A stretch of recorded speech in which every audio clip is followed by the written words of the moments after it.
TES. Red side has been highly prized here. It's won every game. Top side counter picks have been the name of the game, Freak. Let's see what we're going to get into this time around. See if we do have the orange showing up in the bans again, if we are going to have the carry-carry matchup. Because Bin's already shown that he's very willing to play the tanks for Suning if they are going to leave it up.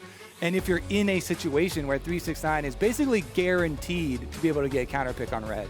Lucian Cinder ban keeps coming through. Camille ban keeps coming through. Nidalee, not one Karsa wants to play here. We'll see what else comes out of this ban phase.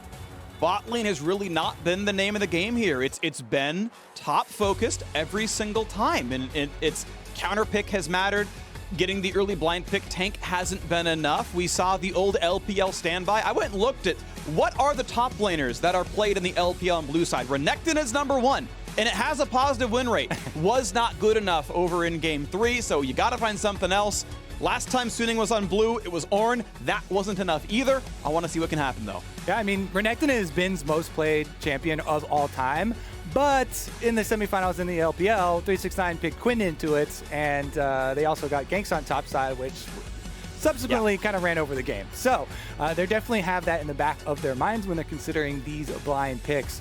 The Azir actually taken out away from Angel, so signaling maybe more of the Orianna priority that the Knight has had for most of this series. I want to see what they can get out of this one. Are we going to see... We don't see the first pick Jhin. We hadn't since the first couple of games anymore. At least Sin had been so highly prized, and you got 2 seconds to pick what you want. It's Ezreal. Ezreal's going to be early pick here for Wanfeng. Looked pretty solid the first time around, but you got still a lot left open. The Orianna's been contested back and forth as well. JackeyLove just kind of stopped playing the Senna that he had played so much of throughout Worlds. It was Karsa's most played, 5 Graves games coming into the series. Said, nah, we're finally back onto it now. This one finally comes through. But JackeyLove's most played was also Senna. That one has been left on the table a lot as well. Yeah, and NSS was talking a lot about the Jhin priority before last game, which then kind of dropped off, and they've got the option here to pick it up for JackeyLove. But the Leona, Ezreal, has been such a great combination with the offensive capabilities. And Wanfeng and Sword Art played it so aggressively, going for these kills, earning flash cooldowns by themselves, earning kills for themselves in the bottom side of the map. It really did just determine a completely different story for Suning. I want to see if they get more of a dive comp together, what's going to come through. You can't really pick a top laner then contest it with bans. They're going to go for Akali as the answer. Exciting stuff coming through here. Angel picked it up for Worlds, had not played it in the LPL in the summer split. And actually Top Esports says, you know what, screw it.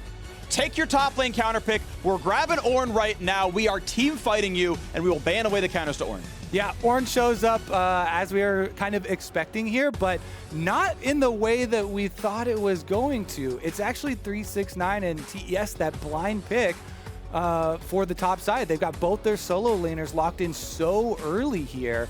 Yep. And banning out Gangplank also kind of does protect the Jhin, as we were talking about the Jhin before, because when Jhin ults and opens up, and then it's a very easy target for Gangplank, that could be another one of the things they may be trying to protect here, trying to get more safety for the bottom side of the map, put more into JackeyLove, because he definitely has been a super strong Jhin, and they started out the series that way.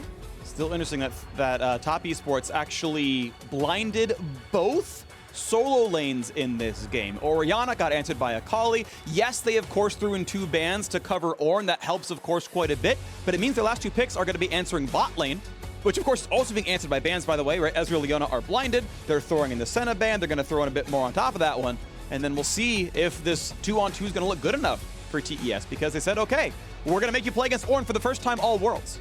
All right, so there it is. So is it going to be the misfortune then on the side of JackeyLove? He's really being kind of pinched here on the AD carry role. I'm going to blindly say Ashe Lulu as a 2-on-2 that TES started playing at Worlds. The Lulu was a new pickup for Uyanja at Worlds. He plays it exclusively alongside Ashe, and it lets Jackie Love be a late-game carry that cannot be attacked. And it would go really nicely with their 5-on-5 setup that they have right now. You have Orianna, Ornn scaling for those team fights later with Graves, Ashe, and if you supplement that with Lulu for it, that is a tremendous 5-on-5 setup. Meanwhile, Suning's showing the Akali early. They do have the Assassin locked in. They're going to have to play a much more spread out style, looking for those kills. They lock in the Jax here once again for Bin into the Ornn tank on the top side. Now, Whimsy is very good against Akali, and it's very good against Jax, but you can't polymorph both of them. So one of them, if they are both fed, one of them is still going to kill the back line. And it's not going to be Lulu. It's going to be Tahm Kench instead as safety for whoever that assassin is jumping on. And it should make it pretty easy to save someone against Leona, but there is still a lot diving in. Jarvan over the top as well. It is still a very heavy dive comp for Suning, and there's only a little bit of peel on the top esports side. Yeah, I mean, but that little bit of peel is so important. The Des touched on it at the beginning of the day, how TES have really prioritized counter-engage in a lot of their situations. So picking up that Tahm Kench to add that bit of disengage from a Leona that will collapse on you. Plus, you do have, especially once Tahm Kench gets to level 11 and you get the rank 2 in the ultimate and you get that extra range with it, it does give you some sort of means for traversing the map and trying to deal with some of the split style game that you're going to face when you're facing a team that's running an Akali Jax as their double solo lanes. All right, final thoughts out of the coaches. Do or die for top esports.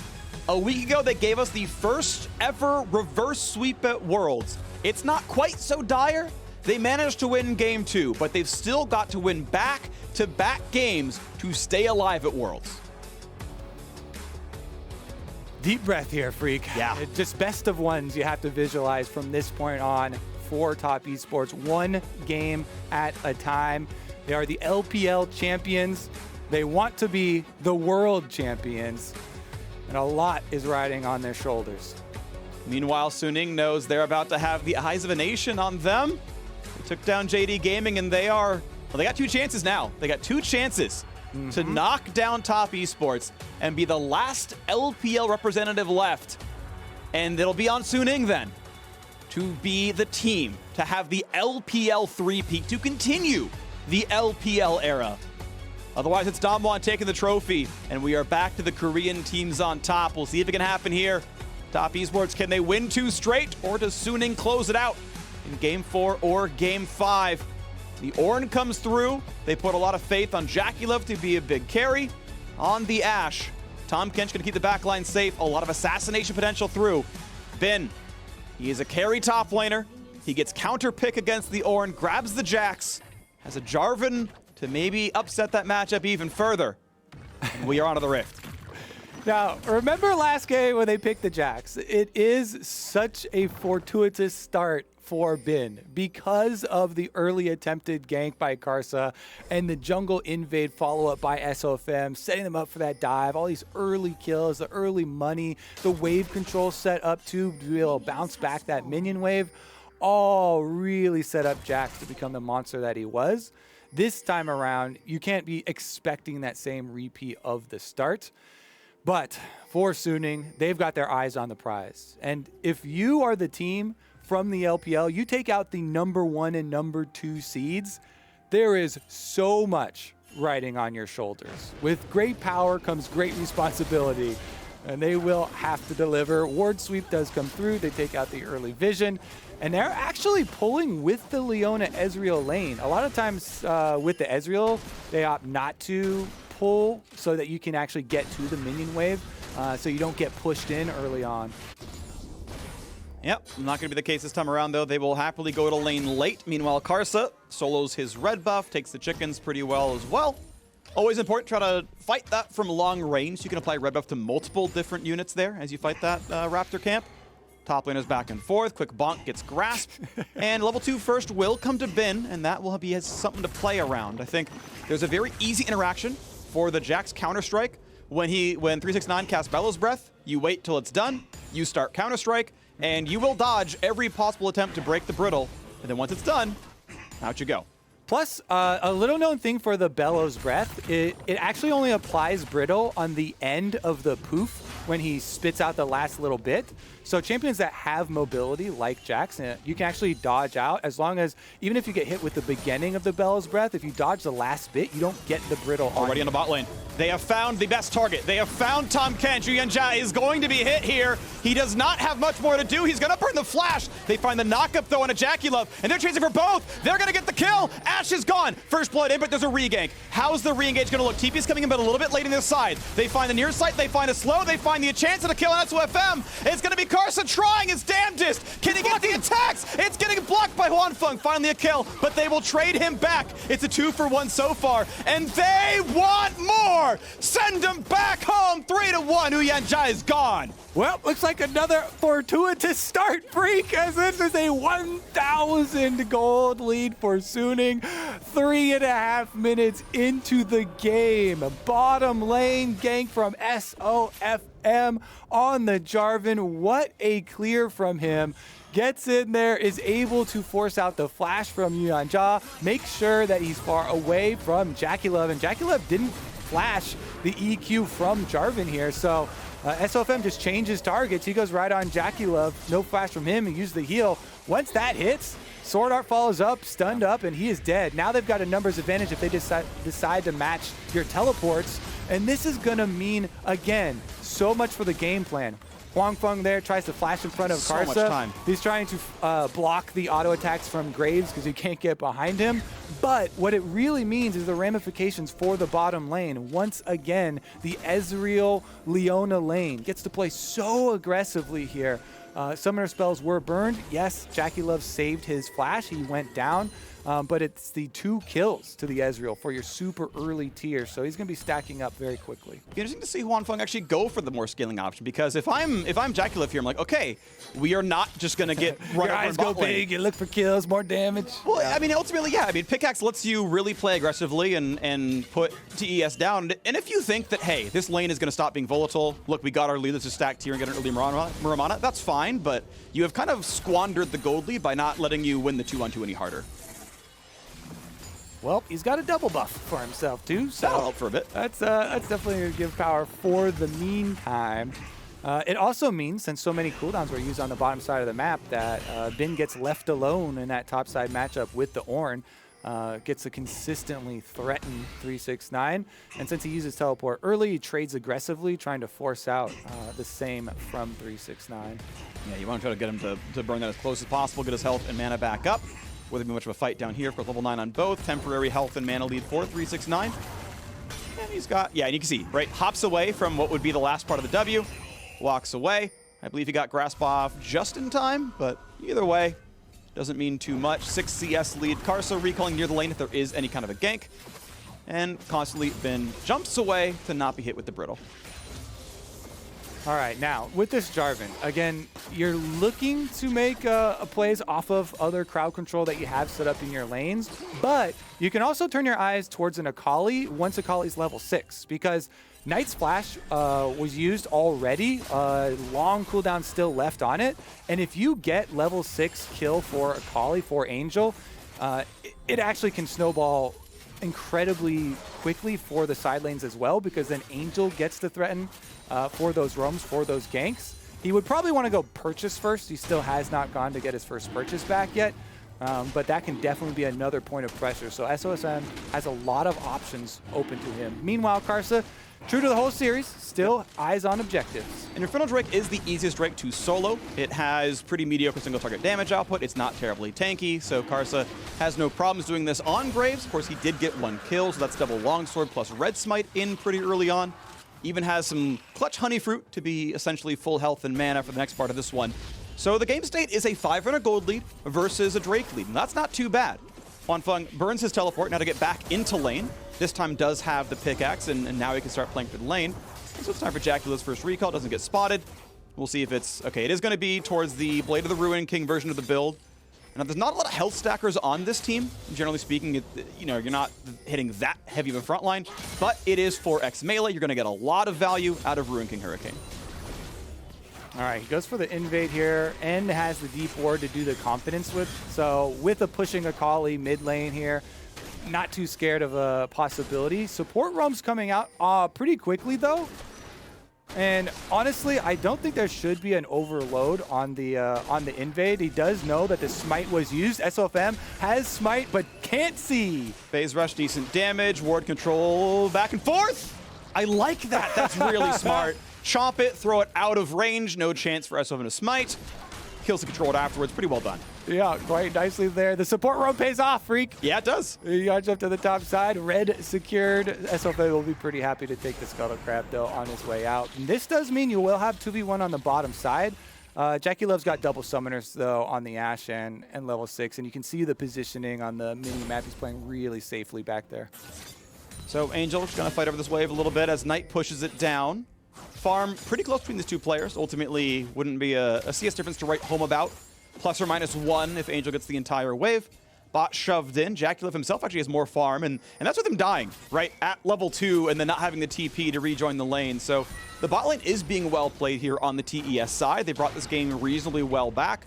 Still feels a bit Suning favored and still want to see what their Jax can do, but now it's time for the top Herald to be attacked. That's actually Angel dodging every little piece of damage from Knight, but it's not going to mean much. Yeah, and especially with Orianna on full mana items right now, they do not have a lot of power there. So even with the ward, you see Yanja just walk straight through mid, right back to bottom. They're like, yep, you know, we're giving this up. We're giving this up.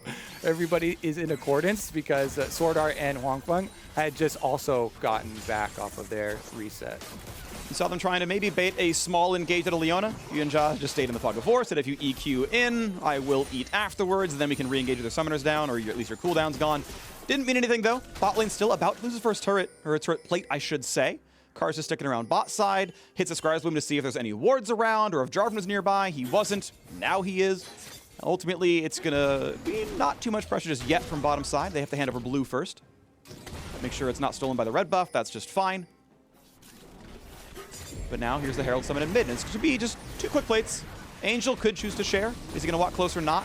He's kind of on the edge of plate range. There he goes. Yeah, he's got it for sure. Gets 160. And honestly, yeah, trying to fund the Gunblade. Ooh, they find the stun. They find a lot of damage. Good luck with this one. Huangfeng burns the flash through as well, and Karsus here. Flashes in for the slow. They need the rest of the damage. The Q's going to land. Shutdown comes through, and Sword Art, the only one left alive, but they can go for the dive. They know they have Devour. They can keep him safe. No problem at all. Spits him right back in. The flash out of Sword Art. Oh, it's back for distance. Karsa can't get it, though.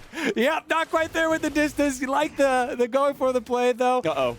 On the top side, the reverse will occur. Can 369 live here? Does not have his ult anymore. SOFM is here. Bin is here. They find the knockup. They might find the stun. But here comes the TP out of Knight, and there's just no dive to be had. I think even without TP, they could have done it. 369 is too tanky. That's looking pretty risky there. I think they're kind of happy to get out that cooldown and back away from it. Does allow Angel on that Akali to push mid, too, after sharing some of the money with that Rift Trail. He's going to be funding his Gunblade very quickly. Look at the scoreboard. TES have tied the game back up off of a catastrophic early game that went 3 kills to 1, and like bot lane was sacked. They've caught up.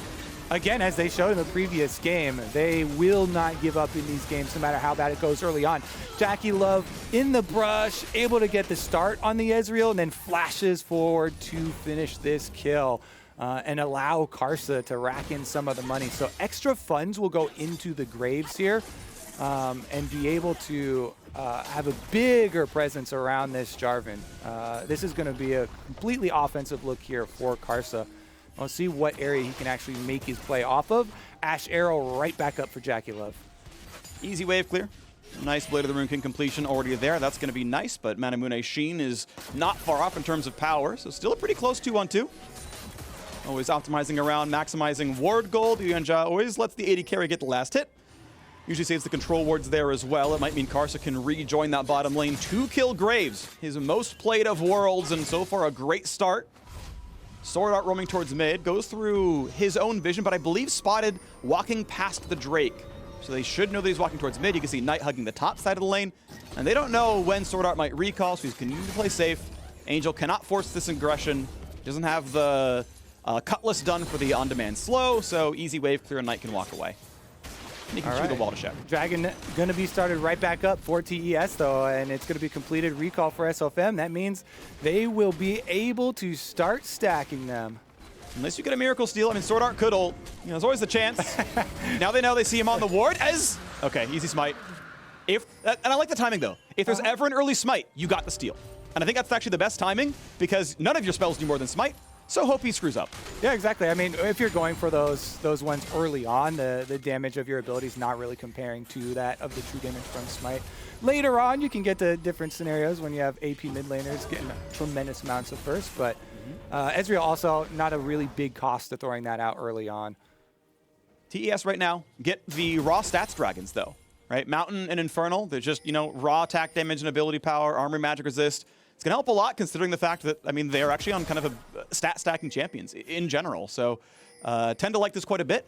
You still got a very, very tight gold game, but I take the Dragons and more potential. Now Knight going to get found out. Can he get there in time? He's trying, and he chomps him, but there's still going to be too much damage. Stopwatch buys another couple of seconds, but how do you live? How could you possibly? Burns the flash, shock if not in time. Sword Art, though, will drop, and Uyanja finds himself the kill. What is up with Halo Blade supports? They're able to buy enough time with the Devour, with the stopwatch to get a counter kill for themselves.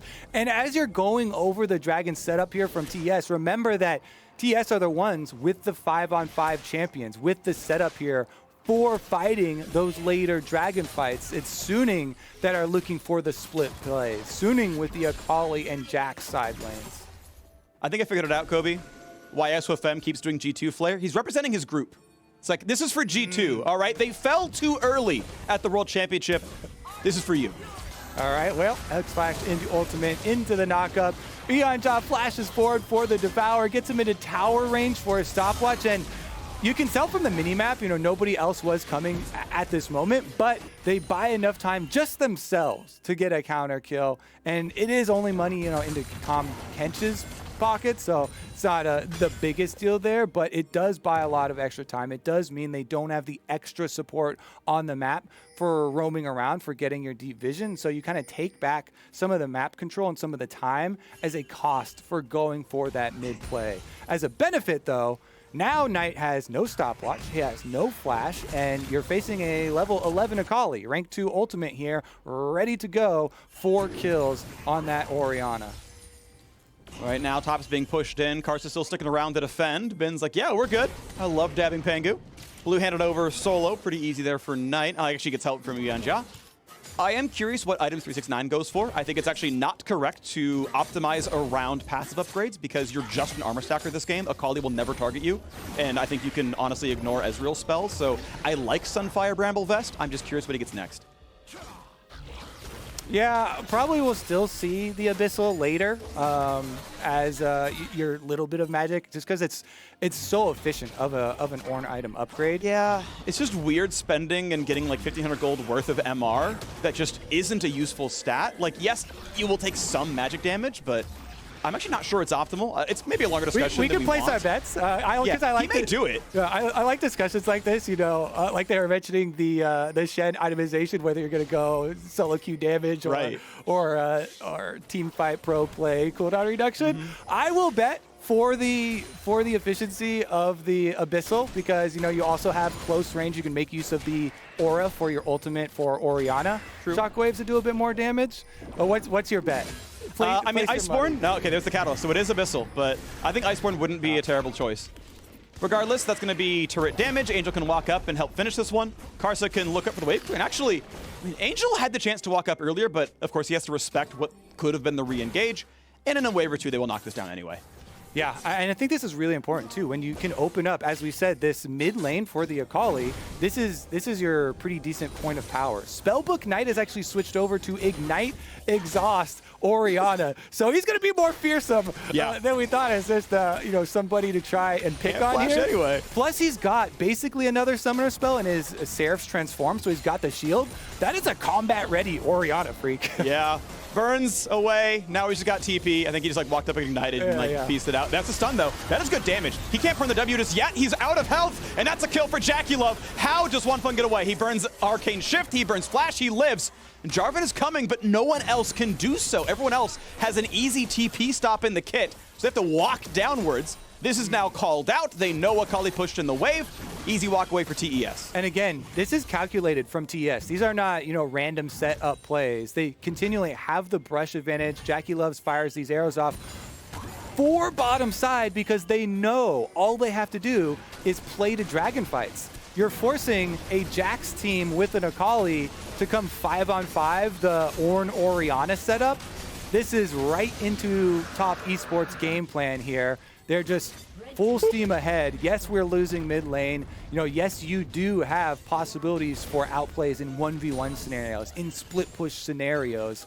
But if we just keep forcing around bottom side, around these dragons, we will be able to pull you to us with the threat of the Dragon Soul. Cloud Soul, obviously not the best, not the greatest one or most powerful for them for combat, but still will be a decent chunk. Sure, yeah. I mean, you still don't hate move speed, all things considered, and now you got the chance at a very, very early Dragon Soul in this game, and it's going to make things, of course, a little bit easier. Looking for a tower dive, potentially. It seems so difficult. I don't know how you finish this kill. There's, almost no way. Yeah, they can stop recalls, I guess, but, are you going to burn Leon ult for that? Probably not. Still, a lot of waves denied in bot lane. They've got to play super far back. Turret will be answered, or I should say finished, and that's 2 turrets to 0, and a Jax in the top lane is free farming.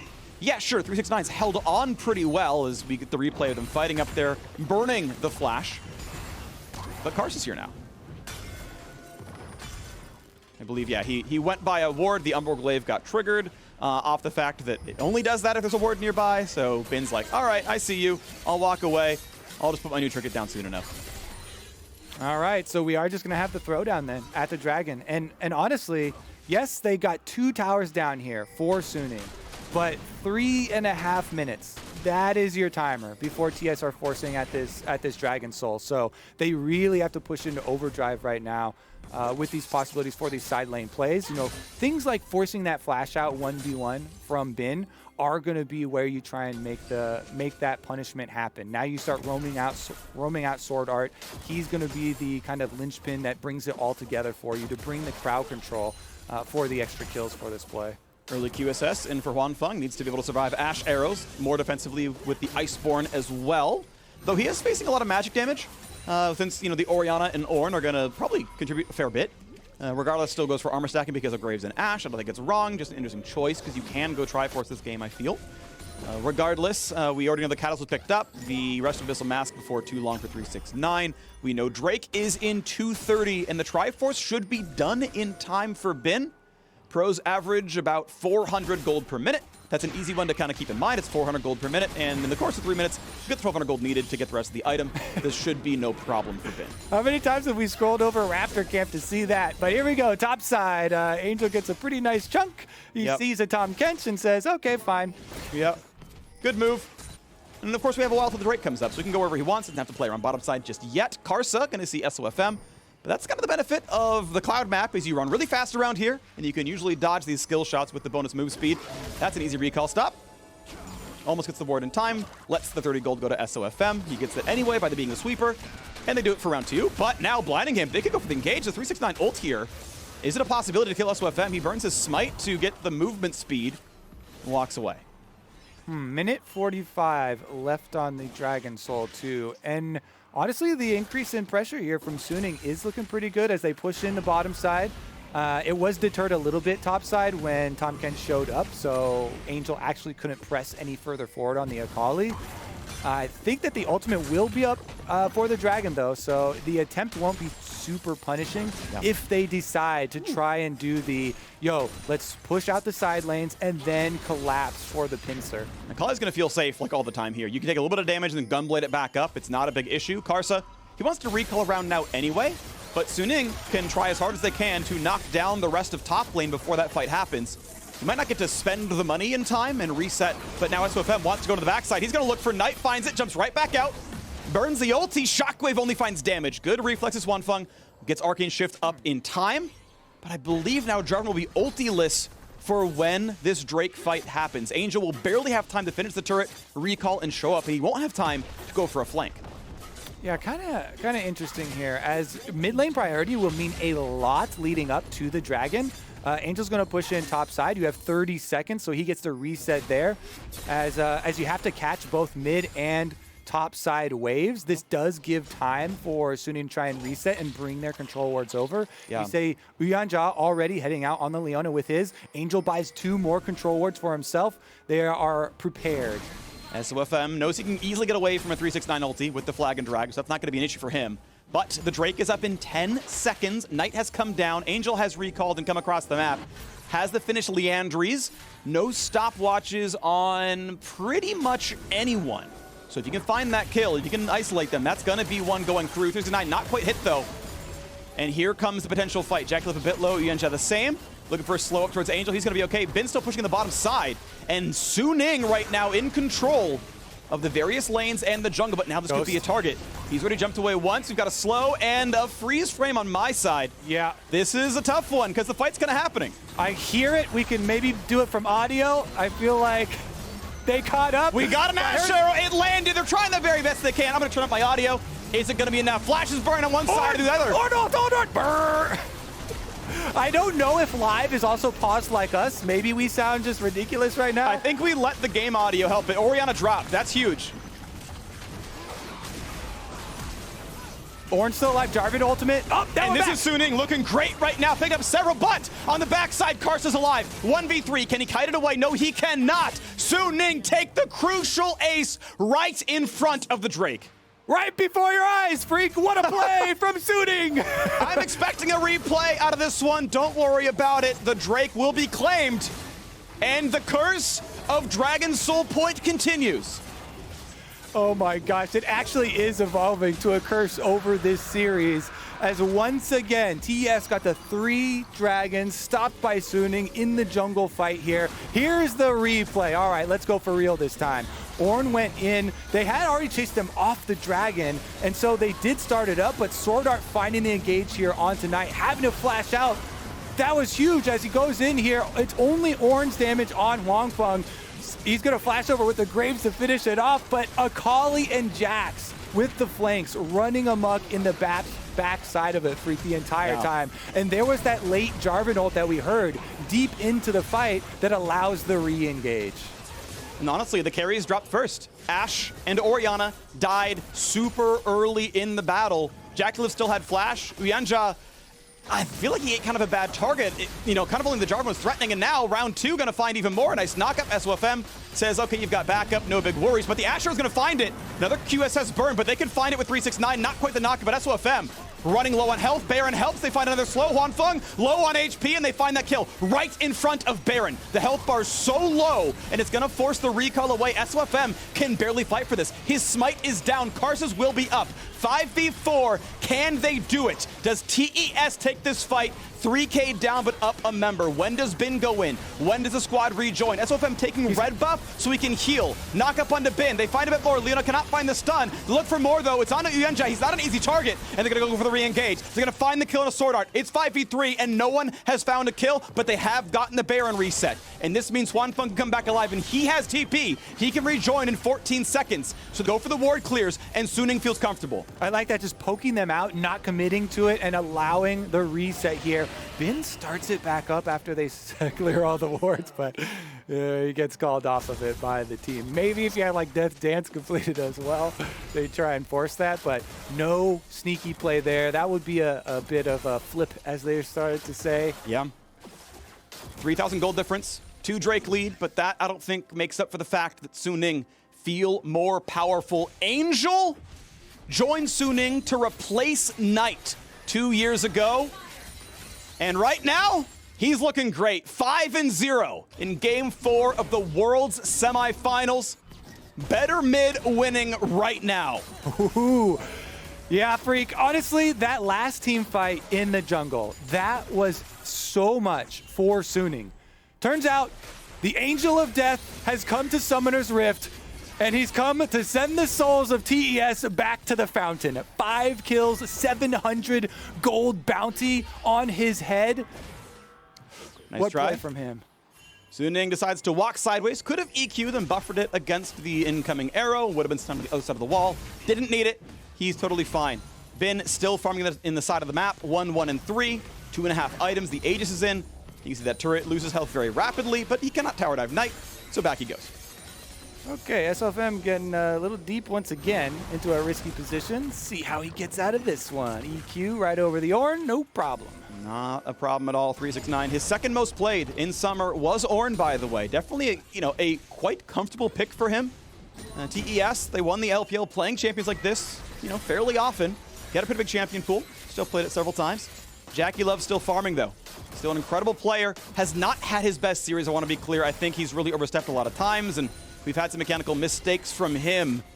And that's certainly been a meaningful point here. Angel jumps back. This could be a decent target. Keep in mind, he goes in. Oh my word, that damage, he's dominating. JackeyLove oversteps again, and he drops the opposing mid laner. This could be even more. 369 burns the ulti. Is there even a play to be had? Angel jumps the wall perfectly on the Akali, a 6-kill assassin. JackeyLove, I think he was relying on Uyanja. Didn't burn the heal, just died in the belly. Yeah, Angel not messing around here on the Akali, level 16. Now this is going to be the Baron start for Suning. Can they do it without JackeyLove, without the Ashe carry? Sword Art is here to find the flank play and start the fight instead. Huanfeng over the wall. They got the flag and drag over here as well. This could be a team fight right now, 5v4. Can they get the stun? Not just yet. They're going to keep walking away. No pickups here. They will let JackeyLove respawn. He has arrow. And he has finished Infinity Edge, so he is on his third major damage item, but they gotta keep him safe. Angel has been on point every single fight this game. Drake in 15.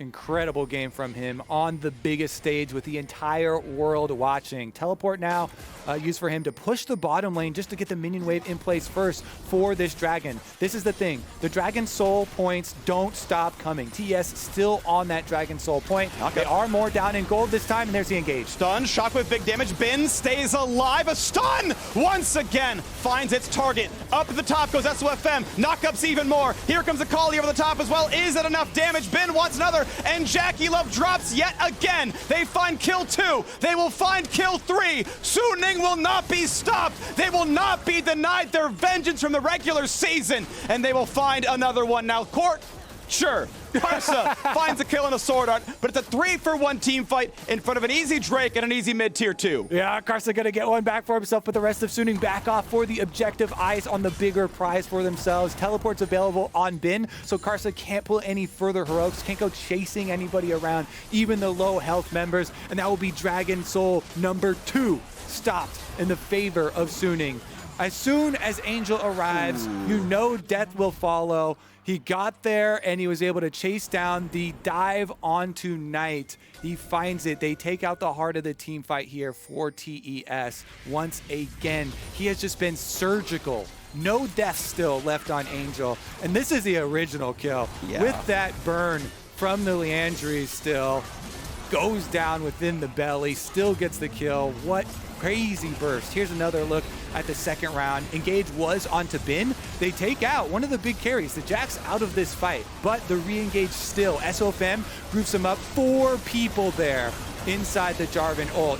And then out of it, Angel has his eyes on to Knight. Back to the Baron, though. Here's a big, important fight. 5v4, 5v5, everyone respawns and comes back, but there's no Karsa. There is no smite fight. You gotta win this one somehow by yourself. There's a smite on Knight, but he's not anywhere near this battle. Goes for it, can't find it with Shockwave. Re-engage towards Angel, forces him to flash away. Now it's Sword Art in the front line. He is running low on health. One more Q, that'll be a kill. 5v4, the chase. SOFM ults in, buys some time. TB comes back in for Bin, but it is still a 5v4. Is this a fight that Suning can win? 369, not an easy target. JackeyLove reasonably safe on the backside. Karsa back in. SOFM once again gets to safety. 369 does not have the ulti to re-engage, and a nice snipe from Ez means decent damage.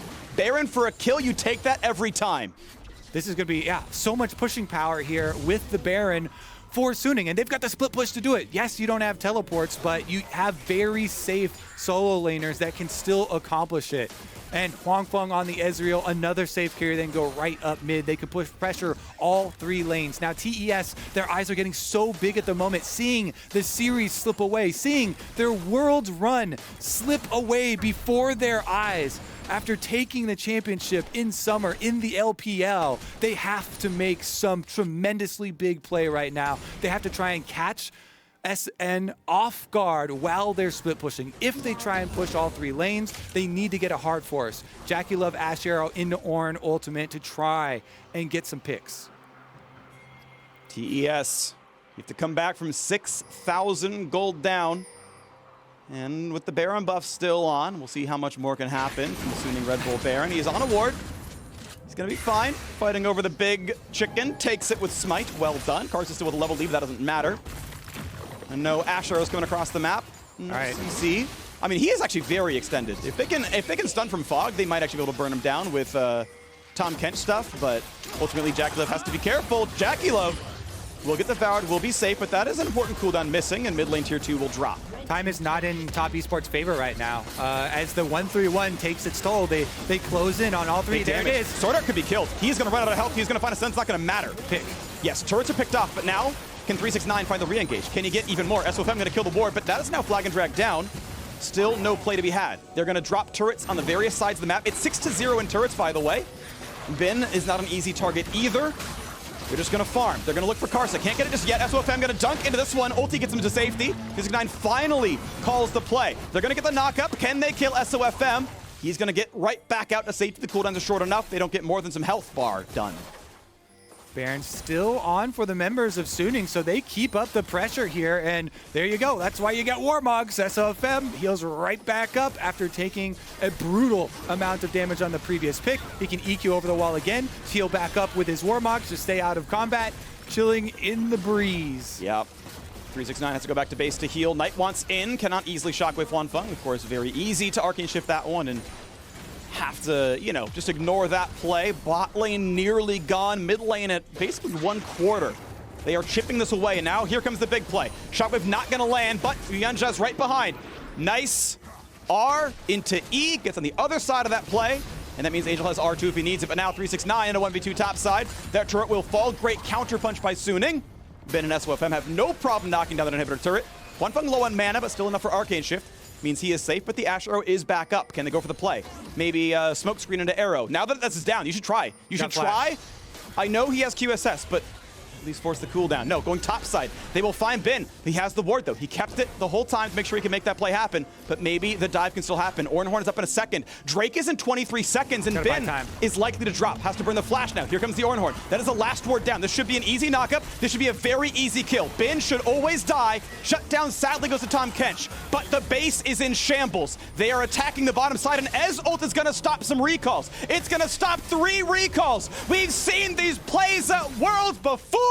World-class AD carries cross-map stopping recalls, and SOFM goes for 3 more because Suning are going for the Nexus. Karsa trying to stop with Yuanja. They will lose one Nexus turret. They find a flash slow. They find Huanfeng for some damage. 369 is here. Have Suning bitten off more than they can chew. 369 does not find the knockup though. He finds his health bar down to 2,000. Sword Art may be a target. Does have flash though. Can easily get over the wall. Not gonna have to burn it. 369 is low. Top and jungle still dead for Suning. This Drake needs to be claimed for TES, but they are going to first recall and get their health bars back. The timing is so tight though. SOFM is up in 15 seconds and Bin is up in 5, and Huanfeng is being allowed to take the Drake in a 3v5. Kobe, I've seen these plays before. They can't do it. There's no way that TS can actually do anything about this Cloud Soul. It is denied once again. Suning also opening up the base with that inhibitor going down due to Bin buying time on the Jax. Yes, he's caught, but 2 ward jumps and a flash used by Bin. Then the ultimate interrupt on the recalls. Huanfeng and SOFM using his body on Jarvan to go buy that time to take down the inhibitors. This TES base is just held together by strings at this moment. They do have solid setup for the front line there. Ornn trying to take up the turret and get some back door damage on it, but it's going to be hard to bully through. Double lock it. Jack's going for the split. Yeah, he is. I mean, it's open inhibitor, or sorry, dead inhibitor, and only 1 Nexus turret. Ben can easily win the game if unanswered. This is a guaranteed requirement out of TES to try to handle that one. Obviously, he is ahead in the side lane. Guardian Angel not far away. 3 offensive items already in. He is gigantic. Knight can do his best to wave clear. That's not a problem. We can see that Maw had to come through for JackeyLove. He needed some MR to survive Ezreal, Leona, Akali jumping on top of him. I mean, 4 deaths with the Tahm Kench. It's tough. It is so incredibly tough right now. You've got an inhibitor down. You're facing a 7-kill Akali split push with a Jax split push on the other side. Them having both of their teleports available. This is a doomsday scenario. As Suning have pressure on Baron, they clear out the vision and they force TES to panic, having to deal with pressure on all sides of the map. Suning looking to single-handedly take down the first and second LPLCs. JackeyLove barely lives. That's why I'm not going to find him. They get a bit of damage over the top, but they're not going to get the kills just yet. Karsa is going to die. They will trade back the support. Uyenja's here. Can he keep the teammates alive? Angel's in. Does not find the kill. 2 for 0 TES. 2 for 1, I should say. They will spit JackeyLove back out, but Angel finds R2 Flash and lands it on top of JackeyLove. Perfection into the E backwards. And now is there a re-engage? I mean, the carries are alive, right? Jungle plus solos, that's enough here. That's easy. And keep in mind, there was no smite for TES unless Knight spellbook's over, which he may have. This Baron is unsmiteable. Angel is so good. Legendary now on the Akali. He left his Shuriken in the Shroud to take it back, knowing he was going to dive super deep there. They're two-manning it. There's no way they're going to stop this. I mean, they've got it. SOFM is so tanky and Bin does so much damage. And they're stuck in the base. This is Baron. This is Baron number 2. No problem at all. Suning on the precipice of not just knocking down JD Gaming 3-1, but knocking down Top Esports 3-1 as well. Now looking for the attempts over the wall. They see it's at 1K. A random tongue lash is the chance, and it's not going to happen. Baron is claimed yet again. Suning this close to closing out the series. What a story from them. What a climb for this Suning team. And they are on the precipice of upsetting now the #1 LPL seed after already taking down #2.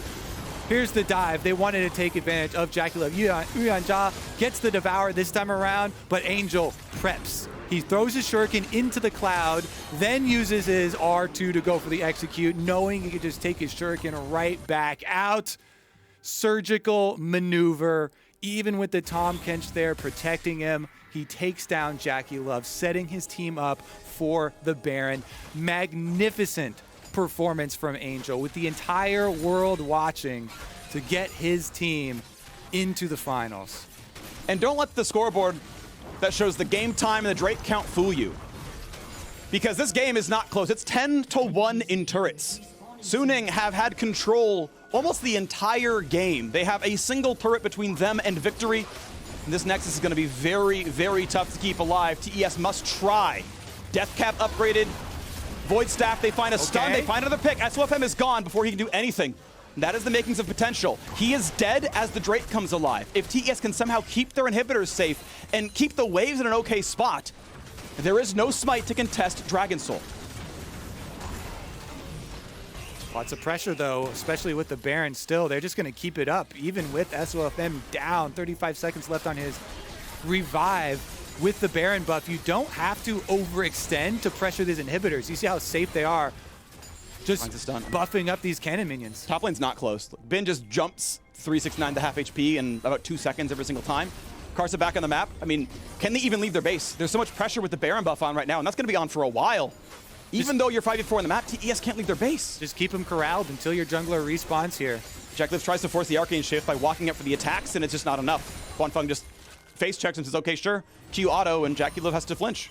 I mean, he's got the safety, right? He's got his TP coming. Up. They're trying for a little something at least. 369 is here. Tahm Kench over the top as well. They're going to find a double stun, but this could be the fight. 369 finds a double knockup. QSS flash comes out of Huanfeng. Here comes Angel. Saves JackeyLove for a second, but Uyenja's going to be careful. Can they get round 2? They have the locket shields. Is it enough? JackeyLove kills Sword Art. As over the top finds 2. Angel is low. Can they find Angel? No knockup, but it's not for Huanfeng. He finds 1. Looks for another. They're going to get JackeyLove. There is no damage left. Knight has to do it all. They get Angel. He's got to run. Knight has to run. Karsa has to try. Can they get the damage? No one else is on the base. It is just a 3v3. Karsa drops. It's Karsa running away, but Knight is already gone, and this could be enough. Huanfeng tries to take down 369 and does so. Karsa is gone as well. That is the ace, and Suning have done the impossible. G2 in groups, JD Gaming in quarters, and TES in semis. The most impressive run of Worlds so far, and it belongs to Suning. Their only foe left is Dom1 Gaming. The hopes of a nation rest with Suning. You beat everyone else. You've got one test left. Can you crack under the pressure? Next week, we will find out. Suning will take down TES, and the hopes of the LPL will rest with Suning. What an exciting team to watch. What an exciting story to follow here from Suning. All of the growth that they have shown, all of the hardships they have had to overcome. Absolute dominance here, exploding through the World Championship. For them to have this sort of improvement on the world stage just at the perfect time here, leaving no doubt after taking down LPL number 2 and LPL number 1 that they are the perfect LPL representative here for the finals. No one on this roster has ever won an international best of 5 coming into this series. Sure, Sword Art's been to Worlds and he's been to MSI, but he has never found a victory until last weekend when they played JD Gaming. Everyone else on this roster, it's their first time at anything as big as Worlds. They took down JDG, they took down Suning, they took down Top Esports, and they have one test left. Can you beat the most dominant team in Korea? Dom1 Gaming, the only other huge tournament favorite. And Suning have felled all the giants before. They just have one more to take down. Whew. This is such a crazy story here for